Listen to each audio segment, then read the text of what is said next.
नमस्कार, मी पंजाब डक आज आहे कारण की इतका पाऊस पडायला मग हे बंद कधी होणार आहे. जर राज्यातल्या शेतकऱ्याला सांगू इच्छितो आज आणखी 30 तारखेपर्यंत राज्यात भाग बदलत पाऊस पडणार आहे. पण सर्वांसाठी आनंदाची बातमी 31 मे पासून ते 5 जून पर्यंत ज्याचं शेत तयार असेल तुम्ही लागवडी करू शकता, पेरणी करायची करू शकता. त्याच्यानंतर राज्यामध्ये 7 तारखेपासून परत राज्यात पावसाला सुरुवात होणार आहे. म्हणून हे अंदाज लागायचा 7 जूनला परत वाढणार आहे, 8ला त्याच्यापेक्षा वाढत आहे, 9, 10, 11 असं वाढत जाणार आहे. म्हणून हे अंदाज लक्षात घ्यायचा.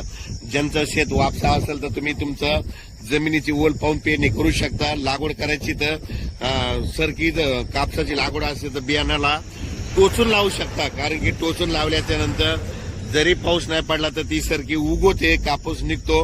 म्हणून हे लक्षात येतात. पण राज्यात मात्र 31 मेला म्हणजे बघा तुम्ही उद्या 30 मे पासून राज्यात वारं सुटायला सुरुवात होईल.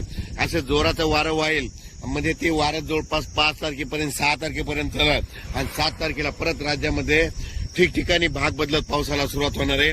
म्हणून हा अंदाज लक्षात येतात.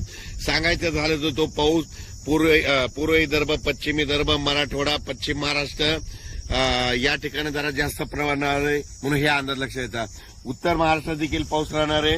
म्हणून हे देखील लक्षात येतं. पण सांगायचं झालं तर म्हणजे 31 मे पासून ते कंप्लीट 6 जून पर्यंत हवामान कोरडं राहणार आहे, सूर्यदर्शन करणार आहे. म्हणून हे देखील सर्वांना लक्षात येतं. अचानक वातावरण बदल झाला तर लगेच उद्या एक मेसेज दिला जाईल.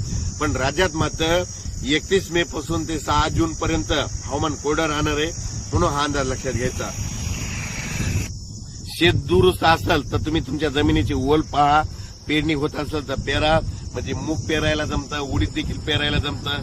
मूग पेरल्यानंतर उगवतं, उडीद निघतो. फक्त सोयाबीन पेरल्याच्या नंतर काय होतं, त्याला एखादा शिपका पाऊसच लागतो. आणि कापूस लागवड करायची असली तर काय करा, असं टोचून बी लावा. टोचून बी लावल्याच्या नंतर पाऊस जरी नाही पडला तर ते कापूस निघतो. म्हणून हे लक्षात येतं. अचानक वातावरण बदल झालं तर उद्या लगेच एक मेसेज दिला जाईल.